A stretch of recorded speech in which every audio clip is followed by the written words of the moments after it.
Muy bien. Ahora vamos a hablar del multiculturalismo y la relevancia política de la cultura. Así que aquí prácticamente se va a estar hablando de química, de principio a fin, de química. Vamos primero a ver qué es el multiculturalismo, tipos de minorías en las sociedades modernas, derechos diferenciados en función de grupo, por qué queremos derechos diferenciados y posturas discrepantes sobre los derechos de grupo. Bien, ¿qué es el multiculturalismo? El pluralismo cultural no es una novedad. Históricamente siempre se ha dado la convivencia de distintas culturas en un mismo territorio. El hecho diferencial contemporáneo es que los conflictos culturales han pasado a un primer plano político. Estos conflictos necesitan nuevas explicaciones. Quiere decir que, sí, siempre ha habido pluralismo cultural, ¿saben?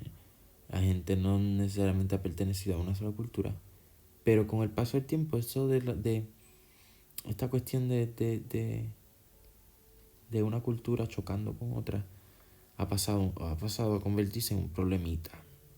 Nos hemos puesto como muy sensitivos al tema. Estos conflictos necesitan nuevas explicaciones. La generalización de un discurso democrático de la igualdad de oportunidades emancipa a las minorías históricamente subordinadas. El proceso de globalización económica y cultural ha reforzado la mezcla cultural, la conciencia de la diversidad cultural y el autorreconocimiento de los grupos culturales y la lucha por su conservación.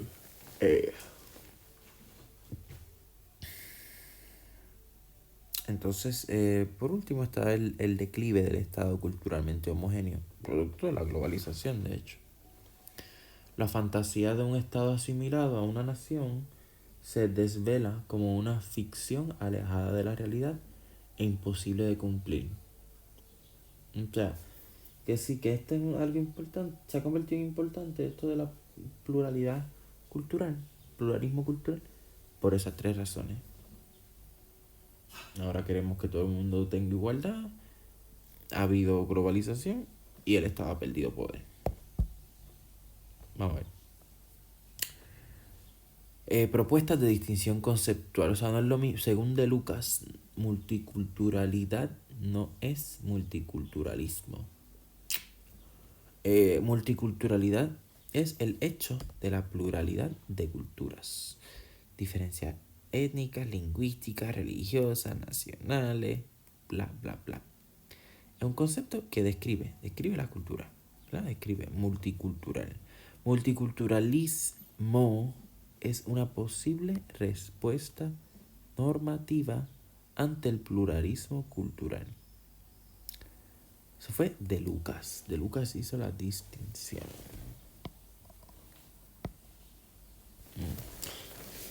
Y Raz distingue tres tipos de multiculturalismo. Vamos a ver.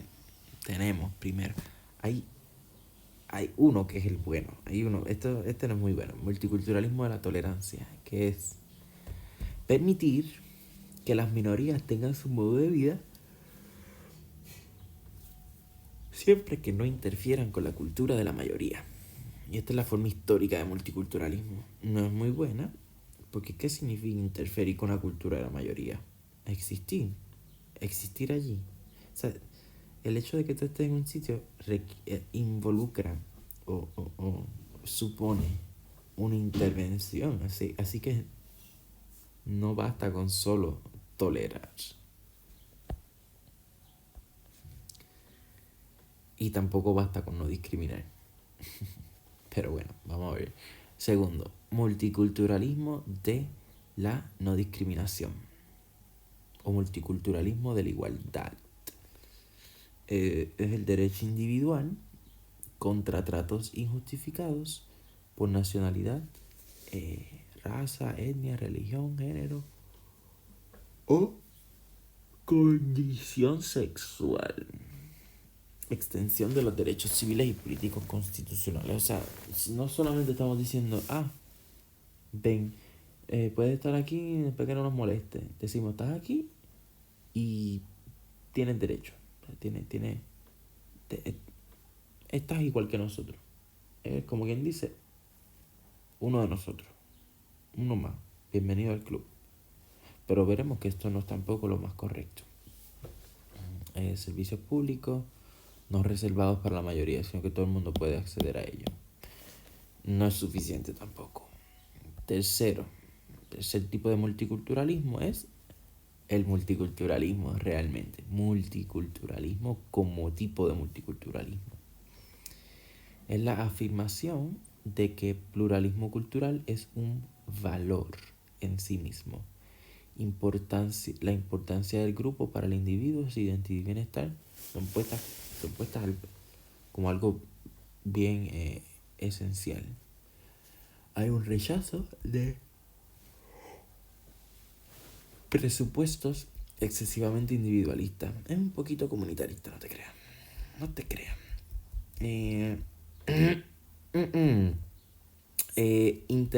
Estas son características del multiculturalismo, lo que voy a decir ahora. La interdependencia entre bienestar individual y prosperidad del grupo cultural de pertenencia. O sea, para tú estar bien, solo, tiene que estar bien el grupo también. O sea, porque no vivimos en aislamiento. Reconocimiento público por igual de las comunidades que componen la sociedad. O sea, no es decir, tú individualmente eres uno de nosotros. Es decir, tu cultura, tu gente, están aquí. O sea, existen y son respetados, valorados, tomados en cuenta, bla, bla, bla. Y tiene entonces una ética contextualista y relativista versus universal. Que esto es lo único que quiere decir es que las cosas se ven caso a caso. Cada caso es un caso. No se trata de aplicar un código deontológico de ética para cada caso, sino vamos a mirar bien. Vamos a mirar bien qué sucede en una situación en particular que tenga que ver con un dilema ético-cultural. Cada comunidad tiene sus propios valores que deben respetarse por igual y tiene el derecho a preservar su cultura. Esos son derechos de grupo. ¿Qué es multiculturalismo? Ahora vamos para la crítica y problemas. Que tiene mucho. Tiene muchos problemitas esto del multiculturalismo. A mí no me encanta, lo veo bien, pero no siento que no es una respuesta definitiva al pluralismo cultural o la pluralidad cultural. Primero, hay una perversión del relativismo cultural. El relativismo cultural es terrible. Y el relativismo cultural lo que dice es, no puede haber un debate sobre la cultura, porque la cultura es imposible de criticar. Eso es lo que quiere decir relativismo cultural. O sea, todo vale en nombre de la cultura. Hay una concepción homogénea de las culturas, que eso fue lo que nosotros hablamos en el tema anterior, la falacia de la distinción y del cierre. Hay una quiebra y disolución de la sociedad pluralista, abierta y liberal. ¿Okay? Segregación entre culturas, marginación, guetos. Contrario al pluralismo, liberalismo y democracia. Sí, porque la democracia es igual para todos. Liberalismo el gobierno no se mete. Pluralismo es que todo el mundo como que vale lo mismo.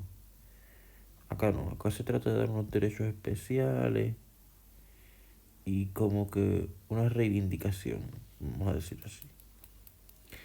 Generalmente los rasgos que se proclaman como propios de la cultura y a conservar son la interpretación de las clases dominantes.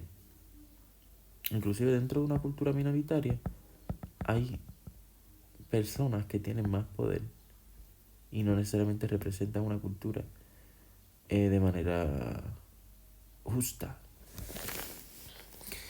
Al proclamar un igual respeto, no tiene herramientas para rechazar prácticas aberrantes y exóticas. Ablación de clítoris, lapidación de adúltera, venta de mujeres para el matrimonio, etc. Vamos a ver. Ahora, veamos la crítica feminista a las propuestas del multiculturalismo como multiculturalismo normativo como valor. Y esto es Susan Okin, la que dijo esto. Estos nombres yo no sé si él le va a dar énfasis, pero es que sería bueno tenerlos ahí en mente, por si acaso. No sé, la verdad.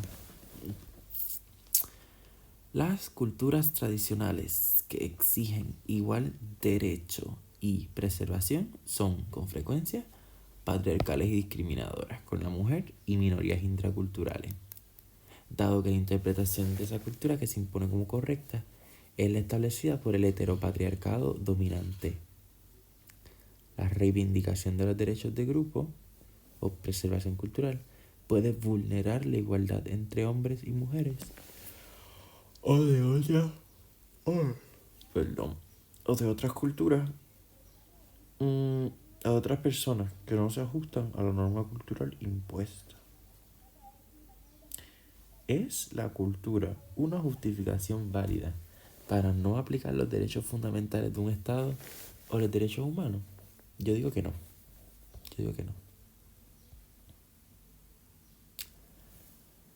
Ahora vamos con Parekh. Aspectos a tener en cuenta para un multiculturalismo fundamentado.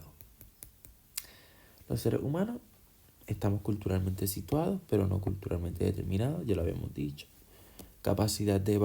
Tenemos una capacidad de evaluar las propias creencias y prácticas, valorar otras, adquirir críticamente la cultura, bla, bla, bla. Y por otro, las culturas no son internamente plurales. Las culturas son internamente plurales. No son fijas ni incontrovertidamente definidas. Son fruto de una conversación continua entre diferentes tradiciones e intereses. Son resultado de la interacción con otras culturas. Son permeables a influencias externas que se interpretan y asimilan. Por otra parte, la diversidad cultural es inevitable y deseable. O sea, mientras más diversidad haya, va a haber más maneras, más libertad. Exacto. Más opciones, más libertad de modos de vida. Y eso es bueno. Los seres humanos, yo creo que les va mejor en la vida cuando tienen opciones para elegir de cómo quieren vivir su vida, siempre y cuando estas no supongan un peligro para la estabilidad de un país o algo así, ¿sabes? Para que no molestes a nadie, tú vives lo que tú quieres vivir. Dado que los seres humanos estamos definidos por nuestra cultura, es mentira. Eso es mentira. Tenemos derecho a ella. Yo no diría que estamos definidos por nuestra cultura. Yo diría que puede definir una parte de nuestra cultura. O sea, puede determinar una parte de nuestra identidad, pero no define nuestra cultura. O sea, no. Expande el horizonte intelectual, o sea, eso de la diversidad cultural. Expande el horizonte intelectual y moral a través del conocimiento y del diálogo. Crea un mundo rico y variado y aumenta la energía creativa. Okay. Ninguna cultura es perfecta ni tiene que ser impuesta sobre otras. Estimula la posibilidad de cambio a lo largo del tiempo.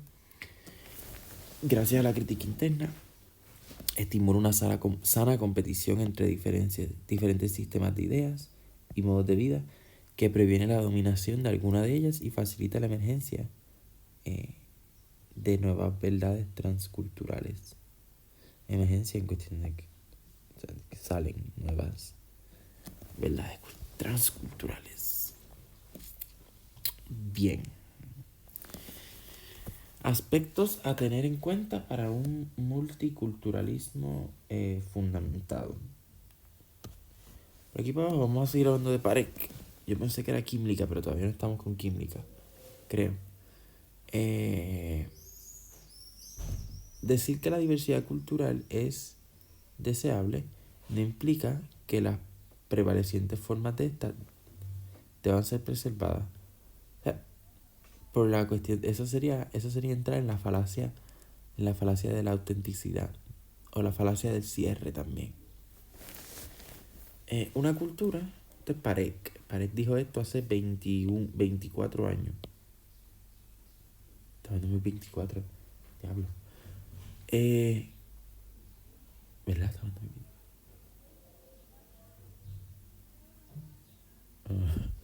2024. Una cultura no tiene autoridad, no tiene otra autoridad que la que se deriva de la lealtad voluntaria de sus miembros, y esta muere si estos ya no se adhieren a su sistema de creencias y de práctica.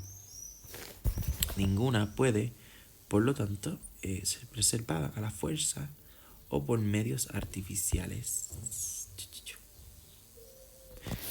Tipos de minorías en las sociedades modernas. Vamos a ver, son 4 creo. Tipos de minorías. Tenemos la minoría subcultural, o sea, diversidad subcultural. Estas son situaciones en las que, aunque las personas con esa minoría comparte la cultura común, algunas personas difieren en las creencias o prácticas relacionadas con áreas particulares de la vida o formas de ella. No representan una cultura alternativa, pero pluralizan la que hay. Ejemplo, modelos de familia no tradicional, grupos de cultura juvenil, artistas, etc. O sea, eso es subcultural. Sigue siendo parte de la cultura común, pero hay algo que no es igual. Hay una cosa que es un poco diferente. En la parte de la familia no tradicional, pues puede ser que sean gay. Grupos de cultura juvenil puede ser que sean bien revolucionarios. Artistas puede ser que lleven algún mensaje de cambio o algo así. Bien, diversidad comunal. Diversidad comunal. Comunidades con autoconciencia y con formas más o menos organizadas que viven su propio sistema de creencias y prácticas. Ya estos no son parte de la cultura común. O sea, migrantes recién llegados vienen con otra cultura.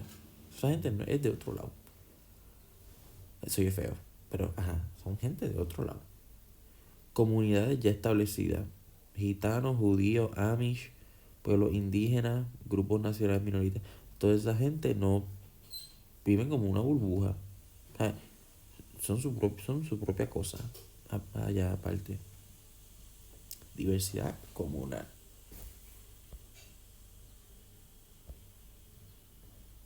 Y finalmente, diversidad de perspectiva.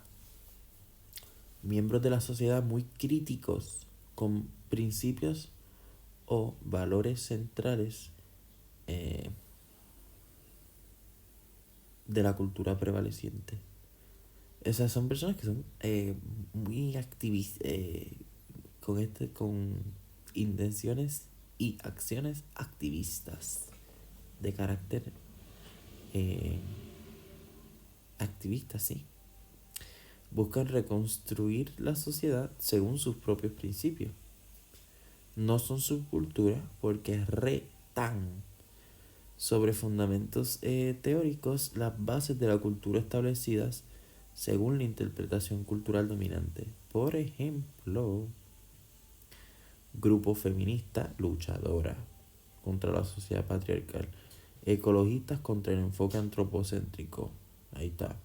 Personas religiosas críticas con la orientación secular. Ahí está. Personas homosexuales contra el heteronormativismo, etcétera.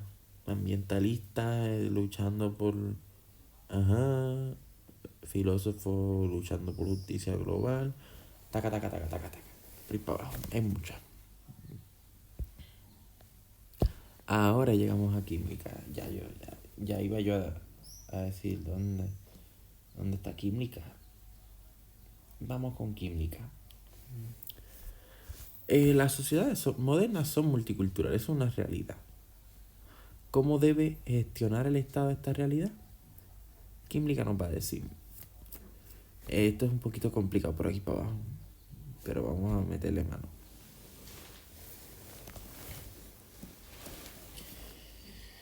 Número 1 es protegiendo los derechos civiles y políticos de los individuos. ¿Okay?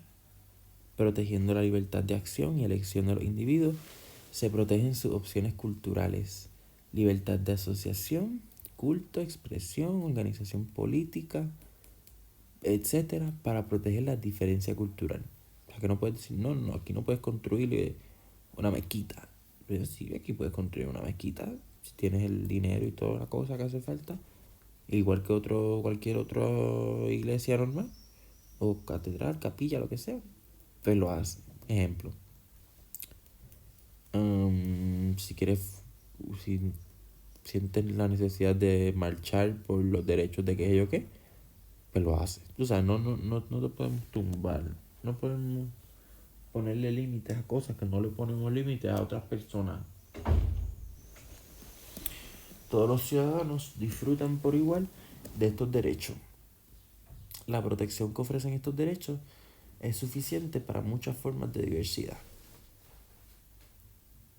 Sin embargo, algunas formas de diferencia cultural únicamente pueden acomodarse mediante medidas legales especiales. Eso vamos a ver, eso es la ciudadanía diferenciada. Aquí es donde la cosa se pone un poco rara con química, porque ella le da como mucho poder a las minorías, y está bien, pero ¿hasta qué punto? No sé, vamos a ver. Y ella lo hace, ¿verdad? Para fomentar la igualdad de los miembros. Química es un hombre, una mujer. Yo ni sé. Química es una mujer.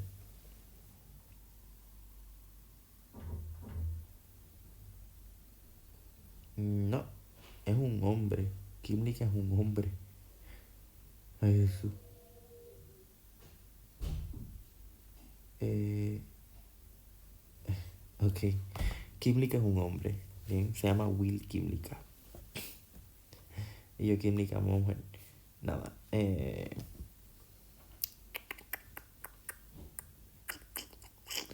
Vamos a ver. 3 formas de derechos específicos en función de la pertenencia grupal. 1. Derechos de autogobierno. Estos son los derechos diferenciados en función del grupo. 1. Autogobierno. Algunas comunidades culturales concentradas en algún territorio, esto es importante, pero solamente funciona si esa comunidad cultural minoritaria está concentrada en algún territorio. Son proclives a reivindicar algún tipo de autonomía política territorial para asegurarse el pleno y libre desarrollo de sus culturas e intereses. Puede llevar a la búsqueda de la secesión si consideran que el autogobierno es imposible dentro del Estado al que pertenecen. Habitualmente, estos derechos llevan a alguna forma de federalismo o autonomismo. Frecuentemente, sin embargo, el federalismo se plantea simplemente como una forma de descentralización administrativa y no para acomodar a las comunidades culturales. Uh-huh. O sea, sí existe el modelo, pero no para las minorías, sino como para que sea un poco más fácil la vida política en sitios que son grandes, tú sabes. Bueno, el autogobierno únicamente sirve como derecho para defender la minoría cultural si ésta a su vez es mayoritaria en el territorio autónomo. Y ese no es el caso usualmente. Muchas veces tienen minorías por todos lados. Segundo, derechos poliétnicos. Estos son aplicables en el caso de grupos étnico-culturales que no son mayoritarios ni tienen vinculación histórica con algún territorio particular. No solo se refieren al derecho a vivir y a expresar libremente sus particularidades, sino a la necesidad de erradicar las discriminaciones, las desigualdades y los prejuicios. Aquí cae lo de la acción afirmativa, que es lo de, bueno, vas para la universidad y eres negro, vamos a darte unos puntitos extra porque qué sé yo, ¿entiendes? Porque tú vienes de abajo, te vamos a dar unos puntitos extra para que puedas competir. Eso, esa es la idea. Son medidas de apoyo específicos a grupos discriminados y subordinados con el fin no de establecer una ciudadanía diferenciada, sino asegurar el ejercicio efectivo de los derechos comunes de ciudadanía. Su finalidad es que las minorías expresen su particularidad sin que ello obstaculice su éxito en las instituciones de la sociedad dominante, fomentando su integración. O sea, está bueno, porque entonces pueden ser quienes son sin decir, diablo, tengo que tratar de ser como ellos, rehusar, rehusar mi, rehusar mi cultura, o sea, rehusar la cuestión de refuse, como no querer la cultura, y para poder entonces obtener un trabajo, por ejemplo. Pues no, acá es derechos poliétnicos. Tú eres lo que tú eres y te vamos a aceptar, ¿sabes? No va a haber un... De hecho, te vamos a dar una ayudita extra para que puedas estar en competencia con nosotros. Me gusta, pero hasta cierto punto. Ejemplo, medidas antirracistas, subvención pública de sus prácticas culturales, impartir docencia en su lengua, exención de las leyes que les perjudican dadas sus prácticas religiosas. Y por último, derechos especiales de representación, que está ya a nivel legislativo. Hay una preocupación porque el proceso político no consigue reflejar la diversidad de la población, las reglas de la mayoría y los procesos selectivos desembocan en una representación insuficiente de los grupos históricamente desfavorecidos en nuestras instituciones y decisiones políticas. Entonces, esto de los derechos especiales de representación es la idea de que debería reservarse un determinado número de escaños en el legislativo a miembros de los grupos desfavorecidos o marginados para garantizar que su voz sea escuchada. Generalmente se considera una forma de acción positiva, que yo le dije acción afirmativa, es lo mismo. Medidas temporales en el tránsito hacia una sociedad sin opresión en la que ya no sea necesaria una representación especial. Ejemplo reciente, Convención Constitucional de Chile en 2021, ya que 17 escaños de 155 son reservados para pueblos originarios. Vamos a ver. ¿Por qué entonces queremos esos grupos, esos derechos diferenciados? Porque según Quíblica, según este señor, queremos, eso es importante. Pues bueno, el compromiso básico de una democracia liberal es con la libertad y la igualdad de sus ciudadanos individuales. ¿Cómo es posible aceptar que las personas tienen diferentes derechos según el grupo a que pertenecen? O sea, no tiene lógica. La finalidad de los 3 tipos de derechos de grupo estudiados es proteger al grupo limitando el impacto de decisiones ajenas o externas a él, tomadas en la sociedad en la que está englobado y sin que sus miembros hayan sido tomados en adecuada consideración. Estos derechos intentan situar a los diversos grupos en mayor pie de igualdad, reduciendo la vulnerabilidad de los grupos minoritarios frente al mayoritario. Problema. Estos derechos pueden también ser empleados para limitar los derechos de los miembros minoritarios del grupo al imponer como propio del grupo las visiones de los grupos dominantes. Ese es un problema que realmente yo no lo había pensado. Pero sí, o sea, en ese mismo... Es un problemita. Yo tengo aquí el grupo grande completo. Esta es la población total. Y aquí tengo el grupo minoritario. Y si se va a tomar en consideración la opinión de este grupo, sin embargo, o sea, como si fuera una sola, y tú tienes aquí este grupito que piensa de una manera y todo este otro piensa de otra.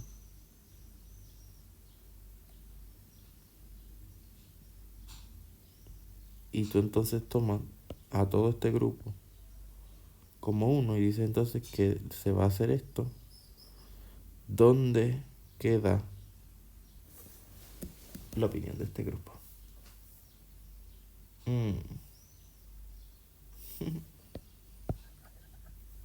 Bueno, no sé. Química dice: las decisiones gubernamentales sobre las lenguas, las fronteras internas, las festividades públicas y los símbolos del Estado implican inevitablemente reconocer, acomodar y apoyar las necesidades y las identidades de determinados grupos étnicos y nacionales. El Estado fomenta inevitablemente determinadas identidades culturales y por consiguiente perjudica a otras. ¿Sí lo ves, química? Bien, él tiene cuatro argumentos para defender los derechos diferenciados según el grupo de pertenencia. Que los derechos diferenciados eran de autogobierno,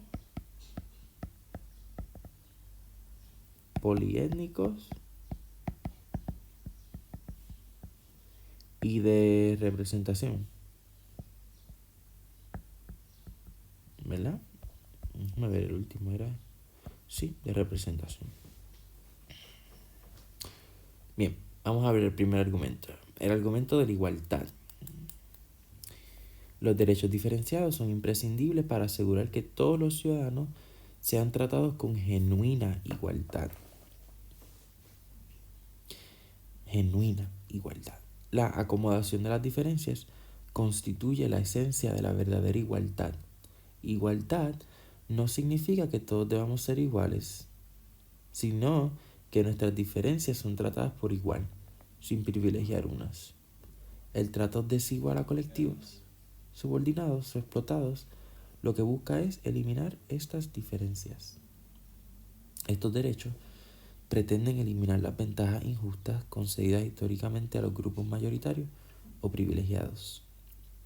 Los miembros de minorías se enfrentan a desventajas que no afectan a los miembros de la mayoría. Además, el Estado nunca puede ser neutral. Pero es que como que el Estado está aquí. Y la mayoría está aquí. Si el Estado se queda aquí neutral, como supuestamente está, en realidad no es neutral. Porque los demás, los grupos minoritarios están acá. O sea, tiene que entonces el Estado coger, asegurarse que esto esté aquí y ahí se puede trabajar. Ahora estamos en pie de igualdad y para eso son los derechos diferenciados. Entonces, Eh, no puede ser neutral, su lengua oficial y demás regulaciones toman como referencia la cultura mayoritaria. Estos derechos buscan aminorar la consecuencia de esta necesidad funcional. O sea, estamos diciendo que es malo que el Estado no pueda ser neutral. Después, sí, no puede hacer nada ahí. Segundo, el papel de los pactos o acuerdos históricos. Eh, con frecuencia, los derechos diferenciados son el resultado de acuerdos históricos. Estatuto Vasco, Reino Unido, acuerdos con los pueblos nativos americanos de Estados Unidos y Canadá. Se supone que el Estado debe tratar a sus ciudadanos igual, pero esto supone determinar previamente el ámbito de la soberanía del Estado. Los pactos históricos sirvieron para determinar este ámbito, por lo que la soberanía del Estado estaría restringida por ellos. ¿Eh? Entendí.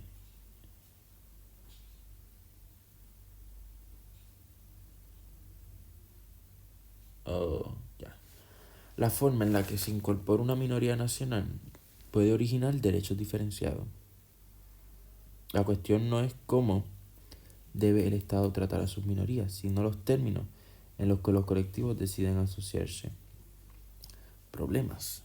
¿Qué ocurre cuando los colectivos fueron incorporados a la fuerza, sin pactos? ¿Qué legitimidad tienen en la actualidad acuerdos del pasado realizados de forma antidemocrática? Bien. ¿Por qué derechos diferenciados? Seguimos. Hablamos de igualdad, hablamos de los dos pactos, ahora vamos con el valor de la diversidad cultural. Este me parece un poquito como subjetivo, como medio poético. La diversidad intercultural e intracultural contribuye a enriquecer la vida de las personas, no solo los miembros de los grupos minoritarios, sino también la sociedad en su conjunto. Se beneficia de los derechos diferenciados en función de grupo. Problema. Limitación de este argumento. El beneficio de la cultura mayoritaria es cuestionable y superficial.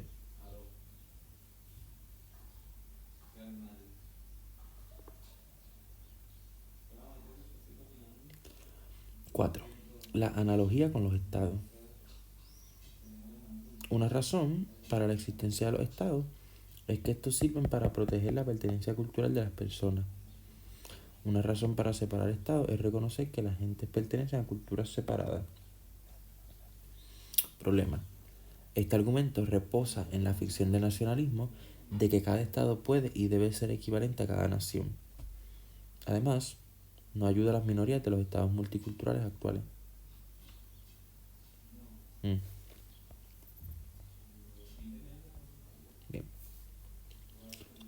Veamos. Posturas discrepantes sobre los derechos de grupo. Varias posturas. Vamos a ver. Primero, la liberal igualitaria. Esto es para proteger.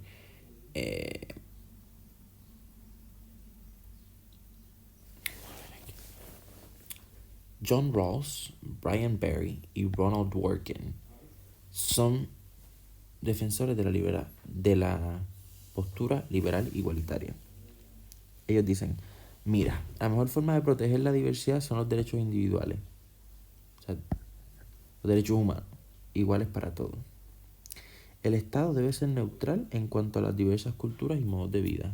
Esa es la mejor manera de defender, siendo neutral. Y la diversidad cultural es un asunto privado, no público. John Rawls, que es bien liberal. Liberal en el sentido económico.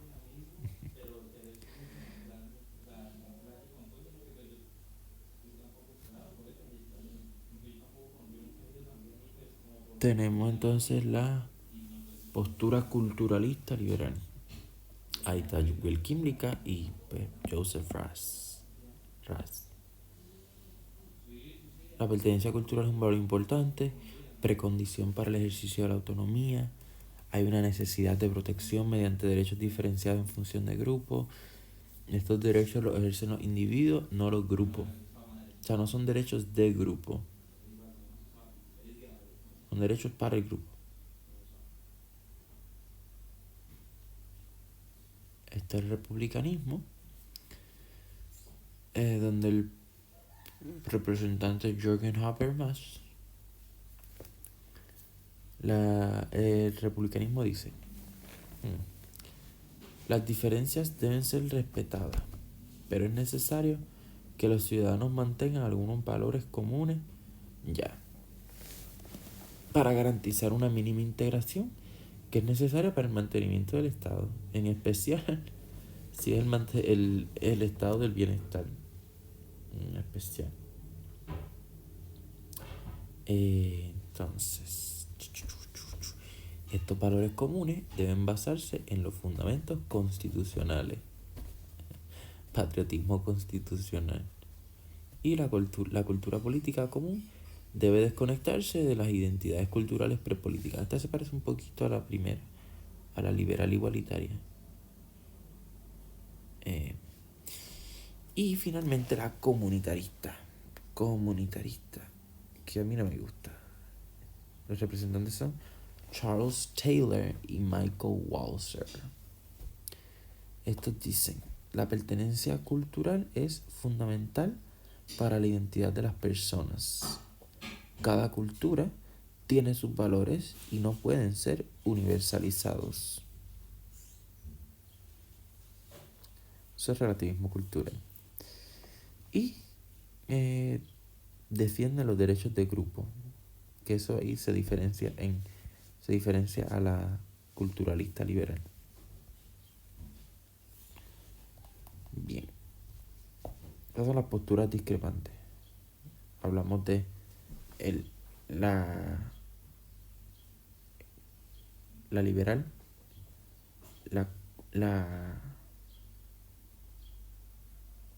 liberal comunitarista republicana y la de química, que es la de multiculturalismo culturalista liberal. Entonces, para el próximo tema hablaremos de dilemas del multiculturalismo.